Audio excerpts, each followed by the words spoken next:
आपण आलो आहोत संध्या देवडकर मॅडम यांच्या घरी। माझी मैत्रीण आहे इंटेरियर डिझायनर रितू। तिनं ह्या घराचं इंटेरियरचं काम केलंय आणि तिनं मला सोफ्याचं काम दिलेलं। तर आज आपण त्या क्लायंटच्या घरी आलोय आणि या दोघींना विचारूया की आपला सोफा आणि डिझाईन कशी वाटली। नमस्कार, मी इंटेरियर डिझायनर रितू गरग। या माझ्या क्लायंट सौ संध्या देवडकर मॅडम।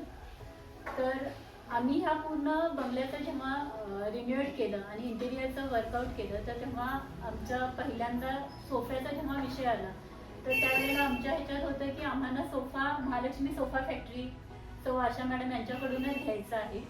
तर यांनी आम्हाला ज्या पद्धतीनं आम्हाला कस्टमाइज सोफा हवा होता, ज्या काही आमच्या रिक्वायरमेंट्स होत्या त्या फुलफिल करून आम्हाला आमच्या बजेटमध्ये, आमच्या कलर्समध्ये आणि आमच्या पूर्ण डिमांडनुसार सोफा कस्टमाइज करून दिलेला आहे।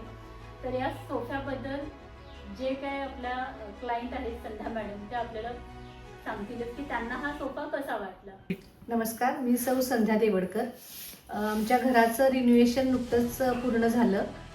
रितू मॅडमनी आमच्या घराचं इंटिरियर सगळं करून दिलेलं आहे।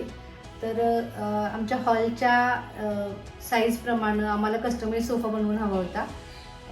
हा जो सोफ्याचा रंग आहे तो माझा आवडता रंग आहे आणि मला ह्या शेडमध्ये सोफा हवा होता आणि महालक्ष्मी सोफा फॅक्टरीच्या आशा मॅडमकडून आम्हाला जसा हवा आहे तसा सोफा आम्हाला बनवून मिळाला आहे आणि आम्ही फार त्याबद्दल त्यांचे धन्यवाद मानतो की सगळेजण आल्यावर आम्हाला त्याबद्दल ॲप्रिशिएट करतात की सोफ्याचा कलर फार उठून दिसतोय इंटिरियर च्या थीमप्रमाणे।